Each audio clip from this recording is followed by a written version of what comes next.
खबर में आपका स्वागत है। मैं हूं आपका दोस्त, आपका होस्ट रफीक शेख। दुनिया भर में जो है लाखों किताबें पढ़ी जाती है और लाखों किताबें बेची जाती है, लेकिन इंटरनेट का ज़माना होने की वजह से आजकल लोग किताब जो है कम पढ़ रहे हैं। ज़्यादा से ज़्यादा यूट्यूब देखते हैं या गूगल के ज़रिए कुछ मालूमात हासिल करते हैं, लेकिन किताबें जो है खरीदी कम जा रही है। गूगल के साथ साथ में कई और भी वजह हो सकती है, लेकिन आज मैं ऐसी एक किताब के बारे में आपको बताऊंगा जिस किताब के लेखक ने उस किताब को पढ़ने के लिए उस पर एक इनाम रखा था $10,000 का।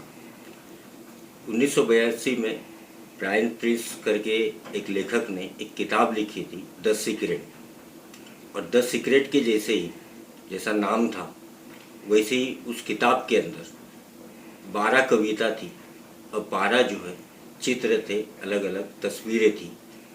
उन तस्वीरों के अंदर एक खजाने की चाबी का जो है वो क्लू दिया गया था और कविता के अंदर भी क्लू था, जिसको पढ़ने के बाद में लोग अगर उस जगह पे जाकर के उस चाबी को हासिल करते, तो जिसको अगर वो चाबी मिलती तो उसके अंदर एक कीमती पत्थर जिसकी कीमत $1,000 की थी, या कीमती रतन जिसको कहा जाता है, वो लेखक के तरफ से दिया जाने वाला था। लेकिन आज उस किताब को लगभग 40 साल हो गए छपने के बाद में सिर्फ 2 ही जगह के ऊपर वो चाबी ढूंढी जा सकी है, बाकी 10 जगह अभी तक ढूंढी नहीं जा सकी है और अभी भी लोग खोज रहे हैं।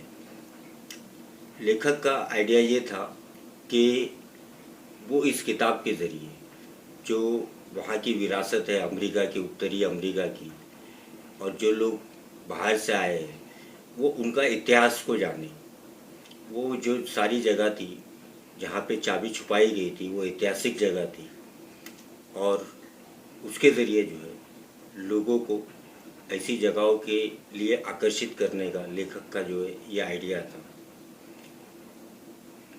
2005 में लेखक की एक कार दुर्घटना में मौत हो गई, लेकिन वो इनाम जो $10,000 का था आज बढ़ करके जो है वो उन जो रतन है या जो कीमती पत्थर है उनकी कीमत जो है बहुत बढ़ गई है, लेकिन इनाम जो है जू का तू कायम है। आइए जानते हैं कि किस तरह से वो किताब लिखी गई थी और कौन सी जगह के ऊपर जो है वो चाबी, जो सिरेमिक चाबी थी, वो छुपाई गई थी और आज तक लोग जो है उसे ढूंढ नहीं पाए। 1982 में एक अमेरिकन राइटर जिनका नाम ब्रायन ट्रेसी है ने एक किताब लिखी थी जिसका नाम है the secret, a treasure Hunt. इस किताब में 12 पेंटिंग्स थी और हर पेंटिंग के साथ एक पोएम लिखी थी जिनकी मदद से गड़े हुए खजाने का पता लगाया जा सकता था। इस किताब में संकेत दिया गया है कि सारे खजाने नॉर्थ अमेरिका में छिपाए गए हैं और अगर आपने खजाने की सही लोकेशन का पता लगा लिया तो आपके और खजाने के बीच बस 3 फीट का फासला होगा और मात्र 3 फीट की खुदाई करने पर ही आपको खजाना मिल जाएगा। इस बेहद मुश्किल पजल को सॉल्व करने का बस एक ही तरीका है और वो है किताब में दी गई पेंटिंग्स को समझना। इस किताब में जो पेंटिंग्स हैं वो आपको चैलेंज करती हैं और इन पेंटिंग्स में कई सारे संकेत दिए हैं।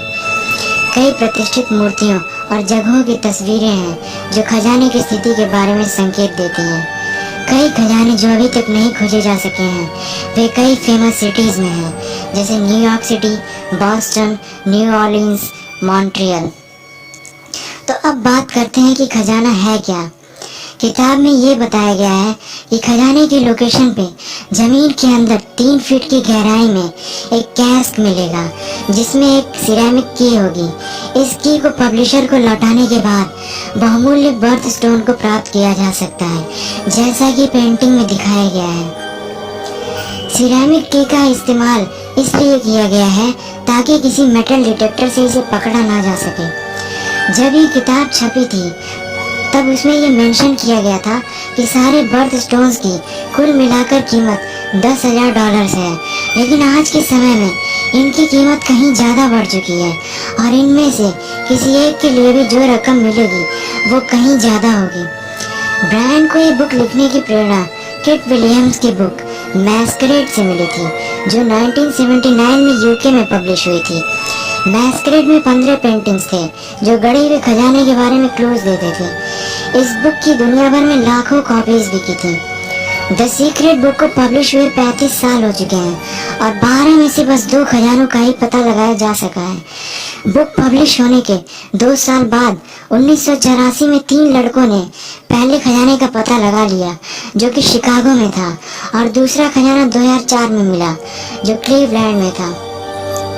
इस बुक के ऑथर का मानना था कि इस किताब के पब्लिश होने के मात्र 30 दिन के अंदर ही पहले खजाने का पता लगा लिया जाएगा, लेकिन शायद उन्हें ये नहीं पता था कि उन्होंने इस खजाने को इतनी अच्छी तरह छुपाया है कि बुक पब्लिश होने के 35 साल बाद भी लोग आज खजाने की तलाश कर रहे हैं। ये बुक लिखने के पहले ऑथर ने सारे खजानों को खुद ही अलग अलग लोकेशन से छुपाया था, जिसके बारे में उन्होंने कभी किसी को नहीं बताया, और ये राज 2005 में एक रोड एक्सीडेंट में उनकी मौत के साथ दफन हो गया।